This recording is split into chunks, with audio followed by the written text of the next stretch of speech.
अब क्या करेंगे यहाँ रहकर। नारद जी ने बताया था कि कृष्ण स्वधाम जाएंगे तो तुम हिमालय में प्रस्थान करना। सूर्य नारायण को प्रणाम करा, अब हम आज्ञा दे दो प्रभु। परमात्मा के एक एक उपकार को याद करते जा रहे हैं, याद करते हुए जा रहे हैं आगे। मैं उनका समुचित रूप से, मैं भगवान हमारे साथ रहे, लेकिन हम भगवान को पहचान नहीं सके। भगवान के लिए याद करते हैं, भगवान का बड़ा कृपा थी, भगवान ने मेरे हाथ से बहुत बड़ा बड़ा काम करवाया। भैया मैं अब द्वारका से आ रहा था, भगवान ने कहा इन गोपियों को लेके हस्तिनापुर पहुंच जाना अर्जुन। भैया मैं अमरकंटक के जंगल में आया और वहां भीलों ने मुझे लूट लिया, गोपियां सारा ले गया। अरे अर्जुन, हस्तिनापुर के रण मैदान में कुरुक्षेत्र के सारे वीर आपसे कांपते थे, डरते थे, आज क्या हुआ? भैया समय समय की बात है, समय बड़ा बलवान, भीलों ने लूटी गोपियां, वही अर्जुन वही बाण। कोई बाण काम नहीं आया, न ये अर्जुन किसी काम आया। मुझे ऐसा लगता है कि भगवान ने मेरी कितनी मदद करी। आज मुझे विश्वास हो गया कि जहां सर्वत्र मेरी विजय हुई उसका कारण भगवान कृष्ण थे, और वो चले गए तो मैं हर जगह हारने लगा। भैया आपको याद है दुर्योधन ने हमारे साथ क्या किया था? 4 महीने तक तो दुर्वासा मुनि को अपने घर में चातुर्मास के लिए रखा। दुर्वासा ऋषि का ऐसा नेम था कि 10,000 ब्राह्मणों को जो भोजन कराए उसके घर दुर्वासा ऋषि भोजन करते थे। दुर्योधन के 4 महीने तक संतों की सेवा करी।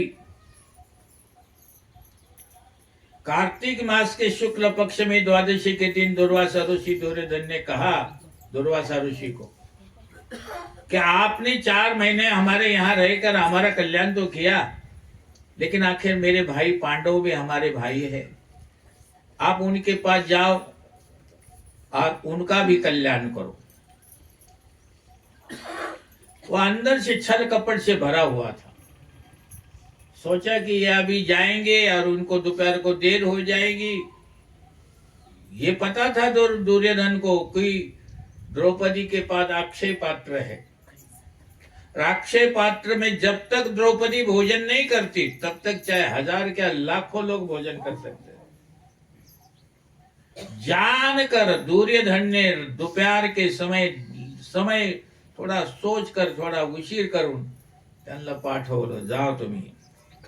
दुर्वासा ऋषि 1000 ब्राह्मणों के साथ आने की तैयारी में खड़े रहे,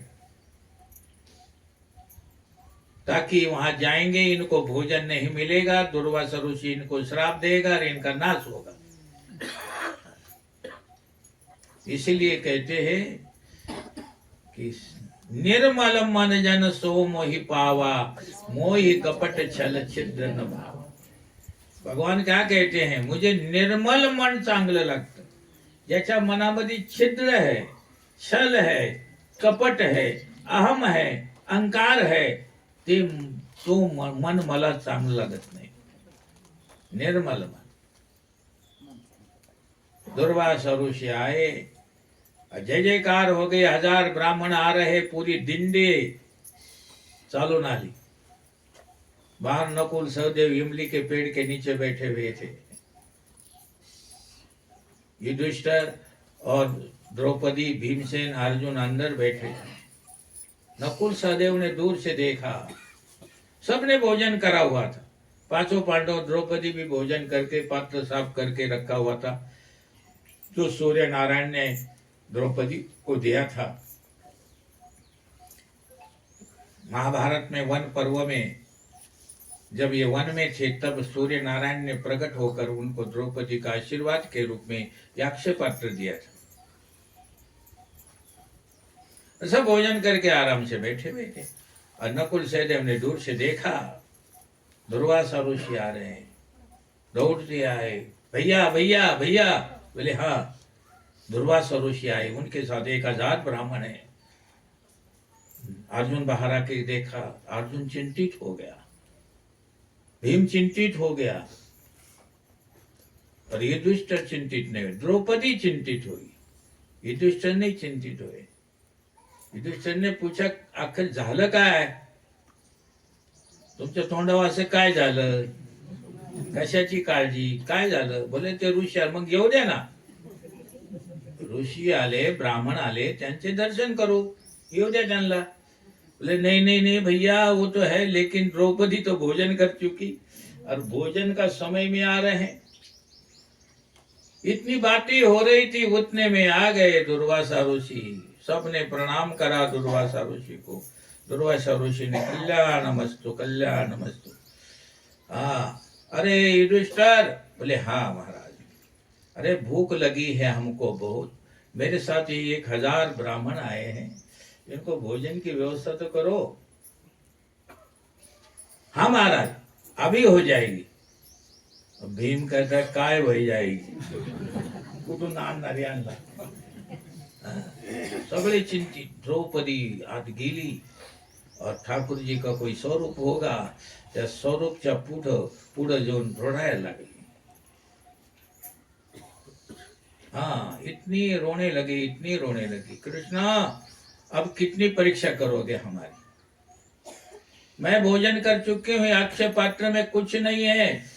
दुर्वासा ऋषि तो क्रोधी ऋषि है, अगर इनको भोजन न मिले तो ये क्रोध में श्राप देंगे। रोने लगी जोर जोर से। युधिष्ठिर आए, द्रौपदी को समझा रहे हैं क्यों रो रही है। बोले इनको भोजन कहाँ से कराएंगे? कृष्ण कृष्ण। दुर्वासा ऋषि जाकर अपने बैठे, हाथ पैर धो लिए और बैठे। कृष्णाय वासुदेवाय हरे परमात्मने प्रणतक्लेशनाशाय गोविंदाय नमो नमः। कृष्णाय वासुदेवाय हरे परमात्मने प्रणतक्लेशनाशाय गोविंदाय नमो नमः। कृष्णाय वासुदेवाय हरे परमात्मने प्रणतक्लेशनाशाय गोविंदाय नमो नमः। कृष्णाय वासुदेवाय हरे परमात्मने प्रणतक्लेशनाशाय गोविंदाय नमो नमः। एकदम भगवान के भजन में बैठे, कुछ नहीं बोल रहे हैं। द्रौपदी कहती कितनी निष्ठुर है, उनको पता है बाहर ऋषि खड़े हैं। तुरंत और युधिष्ठिर उठे, बाहर आए। महाराज, भोजन की तैयारी हो जाएगी, आप एक काम करो, आप स्नान करके आ जाओ। और नदी में स्नान करने के लिए दुर्वासा ऋषि चले गए और इधर द्रौपदी भगवान को पुकारने लगी, हे गोपाल राधा कृष्ण गोविंद गोविंद, हे गोपाल राधा कृष्ण गोविंद गोविंद, हे गोपाल राधा कृष्ण गोविंद गोविंद, हे गोपाल राधा कृष्ण गोविंद गोविंद, कृष्ण गोविंद गोविंद राधा गोविंद गोविंद, गोविंद गोविंद राधा गोविंद गोविंद, कृष्ण गोविंद गोविंद राधा गोविंद गोविंद, कृष्ण गोविंद गोविंद राधा गोविंद गोविंद, हे गोपाल राधा कृष्ण गोविंद गोविंद, हे गोपाल राधा कृष्ण गोविंद गोविंद। जोर जोर से आवाज देने लगी, प्रभु हमारी रक्षा करो, हमारी रक्षा। हम लोग वैष्णव हैं, हम आपके भक्त हैं, हमारी रक्षा करो। मेरा सारा परिवार वैष्णव है, हम सब वैष्णव हैं। मेरा वैष्णव परिवार हरिया जाओ एक बार, मेरा श्री वैष्णव परिवार हरि आ जाओ एक बार। मेरा श्री वैष्णव परिवार, हरि आ जाओ एक बार।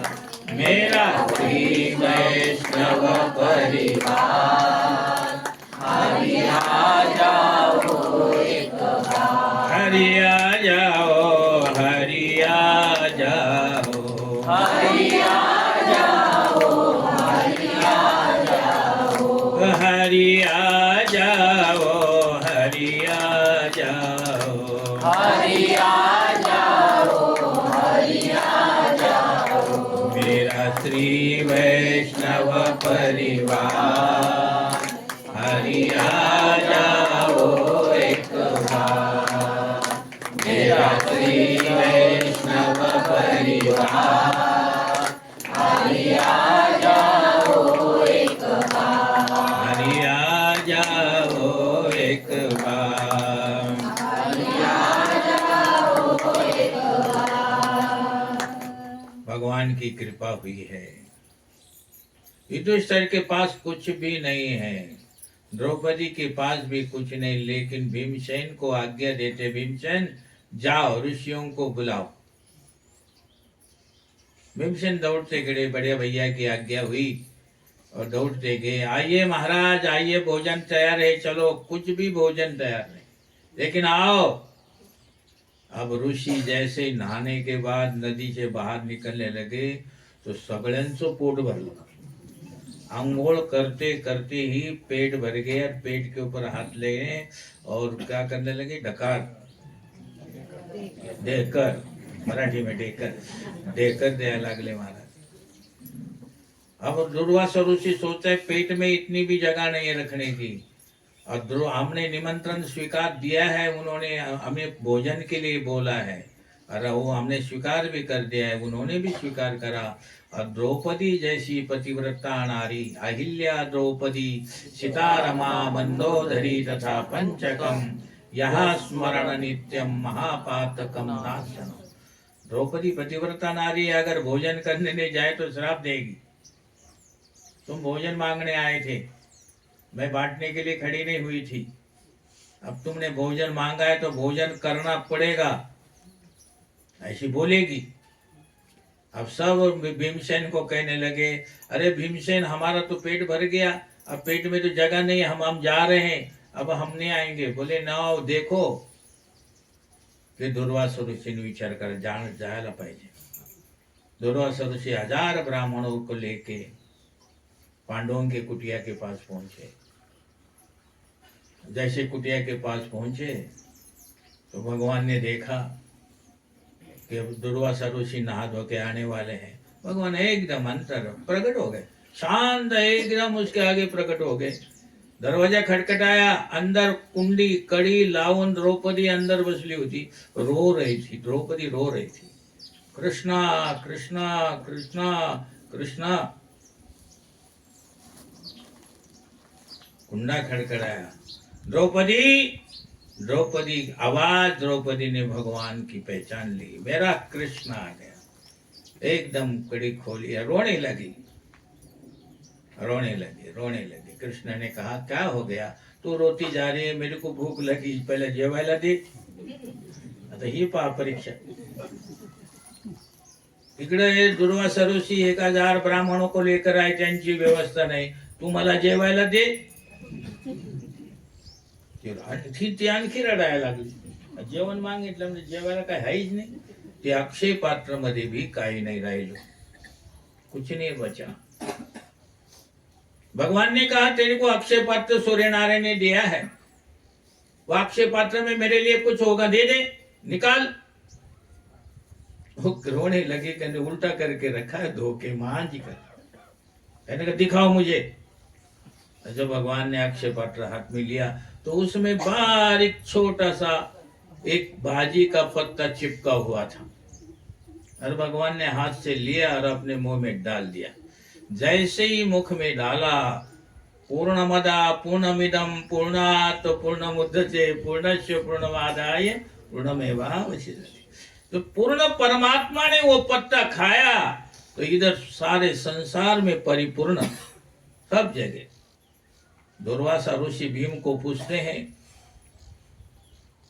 कि भोजन इतना सारा तैयार है और इतना जल्दी कैसा भोजन तैयार हुआ? मेरा भी और 1000 ब्राह्मणों का भी। मुझे ऐसा लगता है कि मेरा गुरु यहाँ आया है। भगवान कौन है? वसुदेव सुतम देवम कंस परमानंदम कृष्णम वंदे जगत गुरु। वो जगत गुरु है। दुर्वासा सबका गुरु है वो। मुझे ऐसा लगता है। और वो कभी भगवान कभी दुर्वासा ऋषि को अपना गुरु भी मानते हैं। हाँ, गुरु मानते हैं। एक दिन क्या हुआ, दुर्वासा ऋषि भगवान कृष्ण के हाथ से कोई गलती हो गई, तो अपराध हुआ। तो अपराध होने के बाद दुर्वासा ऋषि को माफी मांगने लगे। बोले नहीं, ऐसी नहीं माफी, तुमको पश्चाताप करना पड़ेगा। बोले काय करूं? बोले एवढे मोठे पतेले में भगोने में खीर बनाओ। खीर असते ना, हो खीर बनवली। ये 2-4 बाल्टियां खीर बनवली ऐसी को। और खीर इतनी गरम उबलने लगी, पकने लगी खीर, पानी इतनी गरम। देवाने कहा तो भोग नैवेद्य कुठं ठेवायचं? बोले नैवेद्य कुछ नाही, ही गरम गरम खीर आपल्या अंगाला लाव। पहा आता तुमचा वो दुर्वासा ऋषि है। भगवान चकित हो गए। भगवान ने कहा अच्छा, जैसी आपकी इच्छा। अति उबलती हुई खीर भगवान ने अपने बदन को लगाई। सारी गरम खीर अपने बदन को लगाई। लगाने के बाद खीर सारी खत्म झाली, संपली।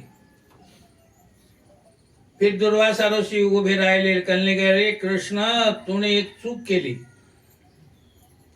बोले आता काय चूक झाली? बोले चूक ही झाली की ती खीर तूने आपल्या अंगावर तर लावली, पण पायाच्या खालचा जो तळवा है तो तिथं का नाही लावली? तो कहने लगे गुरुदेव, गुरु का प्रसाद है, पैरों के नीचे नहीं लगाना चाहिए, इसलिए मैं पायाच्या खाली नहीं लावली। तो बोले यही चुकलं। अतः ह्या इस मृत्यु लोक से जब आपकी यात्रा समाप्त होगी तो यही चरण निमित्त कारण बनेगा आपको स्वधाम जाने के लिए। दुर्वासा ऋषि भगवान की भी परीक्षा लेते थे, इतने क्रोधी थे। और ऐसे दुर्वासा का अर्थ होता है उनको कोई कभी भूख नहीं लगती। वो दुबड़ा खाने वाले थे, दुबड़ा हरियाली, लेकिन भूख नहीं लगती उनको। लेकिन खाने बैठ जाए तो सब कुछ खा जाते थे। एक दिन भगवान श्री कृष्ण, गोपियां कृष्ण के पास आई। बोले कृष्ण तुम्हारे गुरु कौन है? भगवान कृष्ण ने कहा मेरे गुरु दुर्वासा ऋषि है। बोले कहाँ रहते हैं?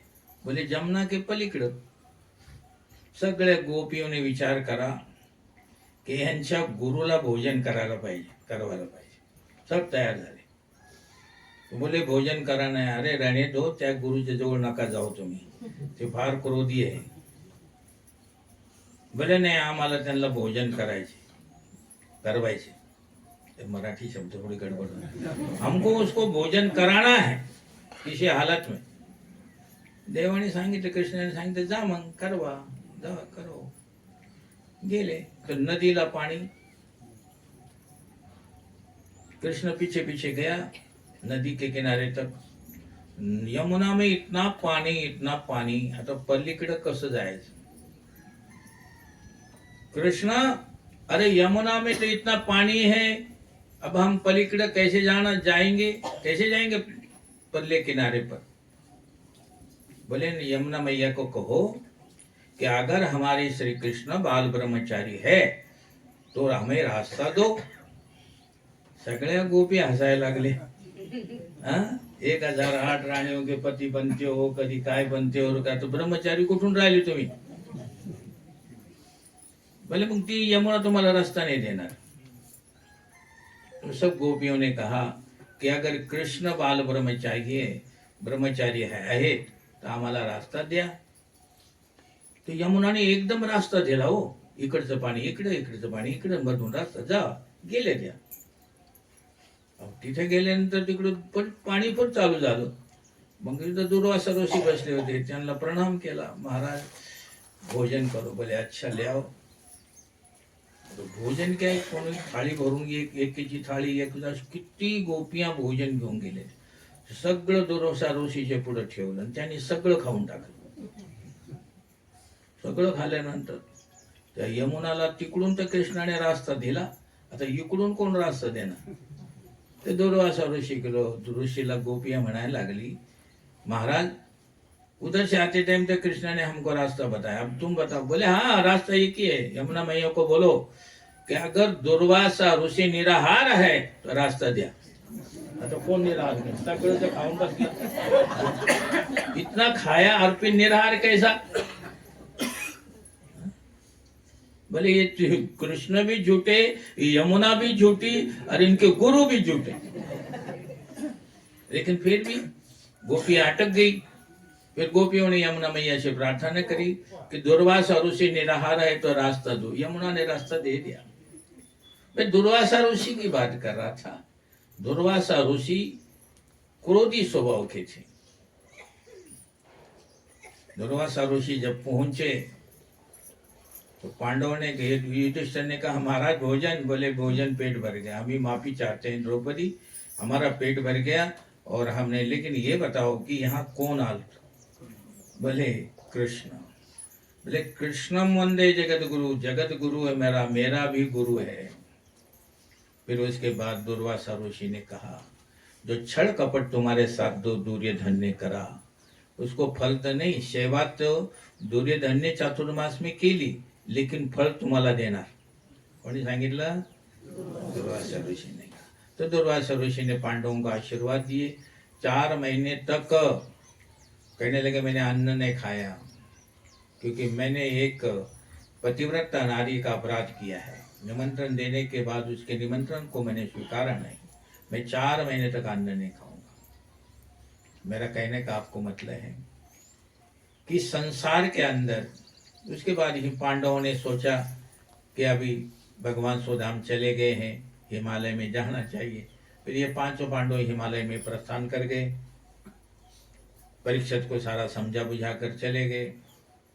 जाने के बाद कहते हैं, वेदांत ये कहता है कि ज्योति में जब ज्योति मिलती है तो आत्मा परमात्मा से मिल जाती है. भक्ति में ऐसी शक्ति, निरंतर भक्ति होनी चाहिए पांडवों जैसी. स्वेच्छा से मृत्यु के लिए गए और हम कभी मरना नहीं पसंद करते. मृत्यु जबरदस्ती स्वेच्छा से हमारे पास आती है. इसलिए अकेले धर्मराज देह धाम में चले गए, बाकी सबकी मृत्यु हो गई. तुकाराम महाराज की समाधि नहीं है, लेकिन तुकाराम महाराज का श्राद्ध भी नहीं करते कोई. तुकाराम महाराज का श्राद्ध नहीं करते ना कोई, क्योंकि उनकी मृत्यु नहीं हुई है. तुकाराम महाराज सदेह वैकुंठ गए, उनकी मृत्यु नहीं होती, उनका इसलिए श्राद्ध नहीं होता.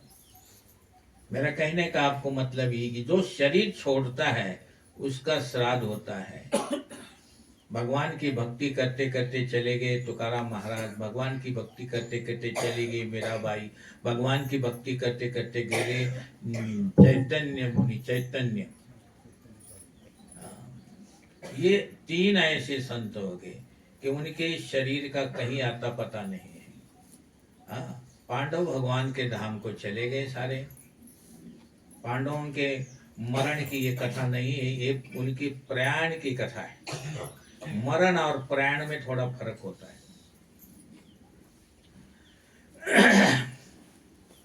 क्या फर्क है? ऐका.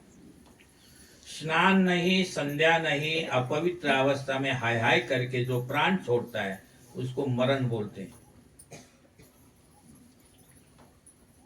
दोबारा बताता हूं कि स्नान नहीं, संध्या नहीं, अपवित्र अवस्था में जो हाय हाय करके प्राण छोड़ता है उसका मरण होता है. परंतु अंतिम दिन तक जो स्नान करता है, परमात्मा का ध्यान करता है, भगवान श्री कृष्ण को दूध से रोज नहलाता है और उसका श्रृंगार करता है, उनको नैवेद्य चढ़ाता है, उनकी आरती करता है, उनका स्मरण करता है, आनंद से वो शरीर छोड़कर प्रभु धाम में चला जाता है। उसको मरा नहीं कहते, वो अमर हो गया। पांडवों का मरण मंगल में हुआ और पांडव भगवान के धाम में चले गए। श्रीमन नारायण नारायण नारायण श्रीमन नारायण नारायण नारायण गाओ नारायण नारायण नारायण गाओ नारायण नारायण नारायण श्रीमन नारायण नारायण नारायण श्रीमन नारायण नारायण नारायण गाओ नारायण नारायण नारायण गाओ नारायण नारायण नारायण श्रीमन नारायण नारायण नारायण श्रीमन नारायण नारायण नारायण। पांडव अपने धाम को चले गए। अब पांडवों का जो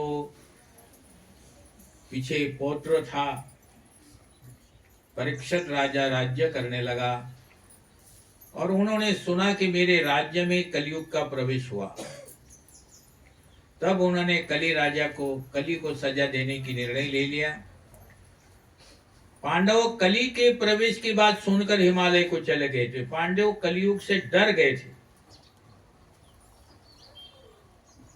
एक दिन युधिष्ठिर, कलयुग जब प्रारंभ हुआ तो युधिष्ठिर फिरने के लिए अपने नगर में चले गए। राजा थे, अपना स्वरूप रूप बदल कर देखने के लिए गए मेरे नगर की रूपरेखा कैसी है। एक लोहार वहां एक ताळा कुलूप बनवून राहिला था। युधिष्ठिरने कधी कुलूप पाहिलेच नव्हते। तो उन्होंने पूछा, द्वापर युग में कुलूप था ही नाही, आता एक कलियुग मध्ये कुलूप आलं, नाही ते द्वापर मध्ये कुलूप नव्हतंच। कलियुगचा पहिला शब्द क है और कुलूपचा भी पहिला शब्द क है। मग पूछा ये क्या है, लोहार को पूछा युधिष्ठिर ने। बोले ये कुलूप है। बोले ये कशासाठी? बोले आता लोकांच्या घरामध्ये चोऱ्या होतील ते लावायला साठी। तब युधिष्ठिर समझ गए, अरे कलियुग आने वाला है, पळा आता इथून निघा आता। देवापाशी गेले। देवा ये कलियुग आने वाला है। बोले हाँ। अर्जुन कहने लगा कलियुगामध्ये आम्ही अवतार घेऊ शकतो का? देवाने कहा घेऊ शकता, लेकिन एक परीक्षा द्यावा लागेल तुम्हाला। बोले काय परीक्षा? बोले कल एक महल में, आपके महल में युधिष्ठिर को बिठाओ और वो 10 घंटे तक उसकी वो समाधि लगाएगा, 10 घंटे ध्यान करेगा, तो उसका ध्यान में विघ्न ना आए उसका आप लोग ध्यान रखें। कर लेंगे, ये ठीक है। युधिष्ठिर बैठ गया जाके महल में। उस महल को 3 दरवाजे थे। एक दरवाजे पर भीम बैठा खड़ा था, दूसरे दरवाजे पे अर्जुन और पहले दरवाजे के ऊपर नकुल सहदेव थे। तो उन्होंने एक ब्राह्मण आ गया, कहने लगा राम राम करी। बोले मेरे को युधिष्ठिर को मिलना है, अंदर जाना है। नकुल सहदेव कहते आज नहीं जा सकते, कल आ जाए। बोले मेरे को उनको एक प्रश्न पूछना है। बोले वो कल ही पूछ लो। बोले नहीं, आज ही पूछना है। या तो तुम उत्तर दो, मैं वापस जाऊंगा, नहीं तो अंदर छोड़ो। नकुल सहदेव ने पूछा काय प्रश्न आहे सांगा। तर बोले प्रश्न असा आहे, मी आता रस्त्यामध्ये येऊन राहिलो आणि येत होतो, बरं का, मराठी मी कोशिश पूरी करता हूँ। मी रास्त्यामध्ये येत होतो तर तिथे एक गाय और एक उसको वासरू आणि बछडी, बछडीला मराठी में काय म्हणतात? वासरू। तिचं वासरू तिथं।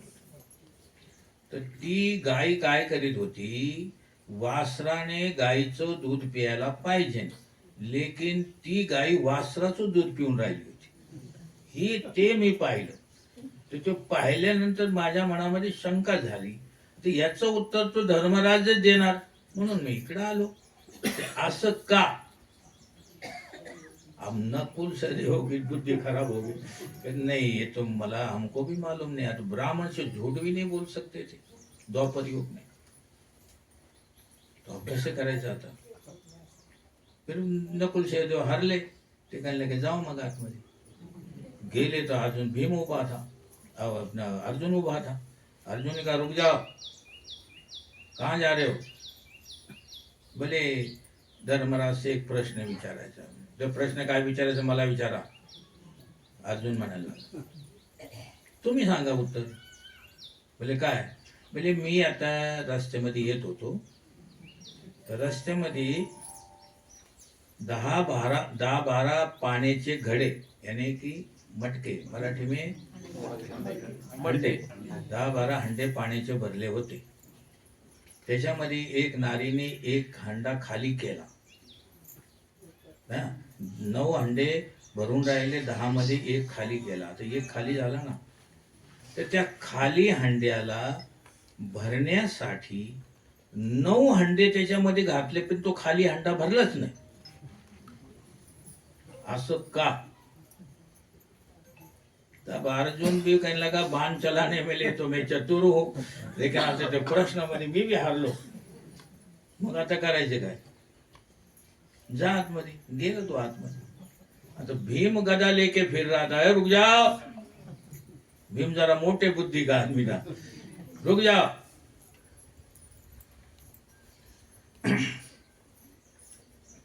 बोले बोलो कैसे आना हुआ? बोले धर्मराज से एक प्रश्न पूछ, कल आओ।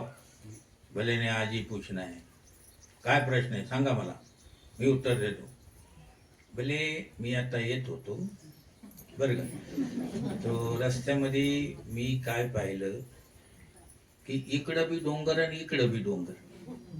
आता डोंगरावर बडे बडे पत्थर होते, दगड होते, ते दगड धडाधड धडाधड खाली पडायला लागले।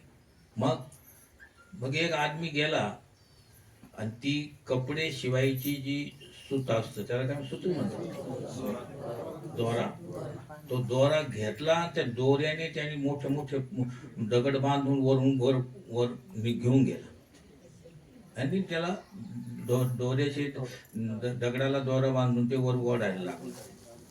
मैं सोचने लगा कि दोरा तो ऐसे करके टूट जाता है, ये बड़ा बड़ा पत्थर, पहाड़ जैसा पत्थर, ये धागे से, कच्चे धागे से कैसे उठाया? मेरे मन में शंका हो गई, वो इसलिए मैं युधिष्ठिर को पूछने के लिए आया। अब भीम क्या बताता है इसको उत्तर? भीम भी परेशान। आखिर भीम ने भेजा तो धर्मराज की जो समाधि थी वो जाके इस ब्राह्मण ने विघ्न डाल दिया, उसमें जाके खड़े हो जाओ। युधिष्ठिर ने आंख डोळे उघडून पाहिलं, तो हा मनुष्य कोण? पूछले महापुरुष तुम्ही कोण आहात? बोले मी कलियुग आहे, पण माझे भाऊ होते तिकडे चौक, बोले सगळे हरले, मी सगळ्यांना हरून आलो इथं। बोला काय प्रश्न आहे तुमचा? बोले त्या भावालाच विचारा आता।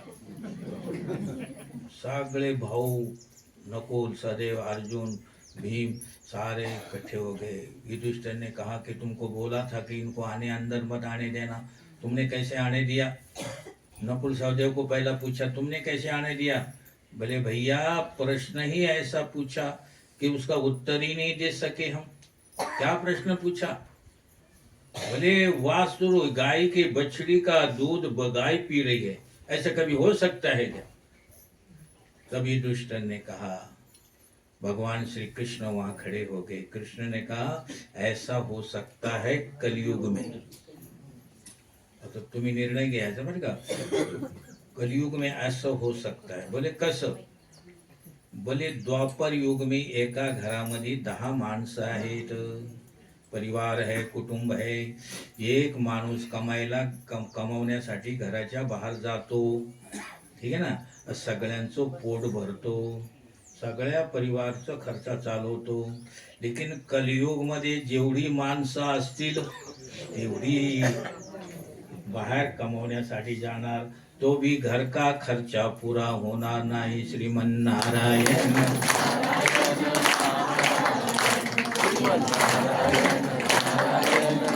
नंबर आला अर्जुनचा। अर्जुन तुला काय प्रश्न विचारला? बोले अर्जुन कहले मला भी विचित्र प्रश्न। काय क्यों कहने लगे कि हंडे 10 हंडे एक ही मापाचे आहेत. एक हंडा खाली केला तो त्याच्यामध्ये 9 हंडे भरले के बाद भी तो हंडा भरला नाही. हे असं कसं? तर फिर भगवानने सांगितलं असंच होणार कलियुगमध्ये. हाँ, असंच होणार.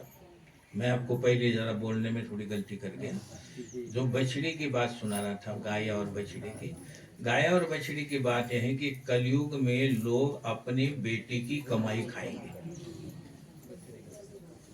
गाय बछड़ी का दूध पिएंगे. कलयुग में लोग अपनी बच्ची की, अपनी बेटी की कमाई खाएंगे. और ये जो घड़ा जो बताया, तो इसमें एक परिवार, पहला द्वापर युग में एक आदमी कमाता था, 10 आदमी खाते थे. अब 10 आदमी कमाएंगे तो भी एक घर का खर्चा पूरा नहीं कर सकते. सगळ्याला करा, जावा काम करा, जावा काम करा, जावा काम करा. ते भजन कधी करायचं, एन्जॉय कधी करायचा, जिंदगीचा आनंद कधी घ्यायचा, ते सोडा.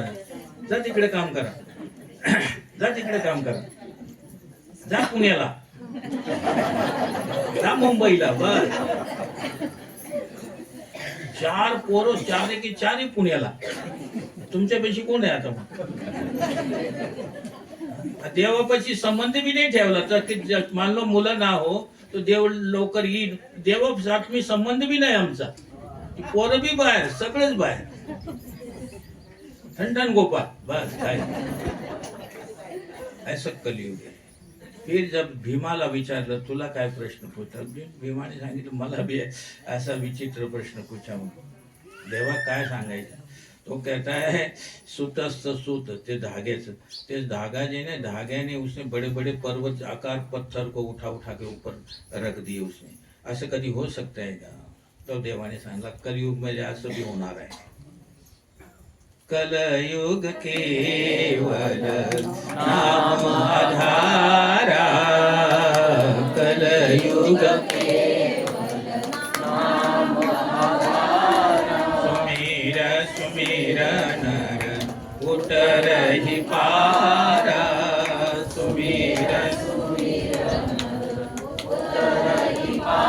कलयुग में भगवान के नाम में इतनी ताकत, इतनी शक्ति होगी कि पहाड़ जैसा पाप भी होगा तो कलयुग में भगवान के नाम से भस्म हो जाएगा, नष्ट हो जाएगा. पहाड़ जैसा पाप भी होगा.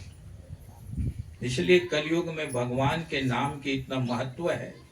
जो तपस्वी सतयुग, त्रेता युग, द्वापर युग में तपस्वी यति सती जति जितने थे, इतना भी कुछ भी तुम्हारे पास ना हो, केवल 2 अक्षर का नाम हो तो भी कल्याण करेगा. और भगवान का नाम अगर आप हृदय से, अंतकरण से अगर जाप करोगे कलयुग में, तो ये आपको कहीं भी हिलने नहीं देगा, डुलने नहीं देगा, भगवान के चरणों से दूर जाने नहीं देगा. परमात्मा के नाम का है. इसलिए गाए जा भगवान की महिमा, गाए जा.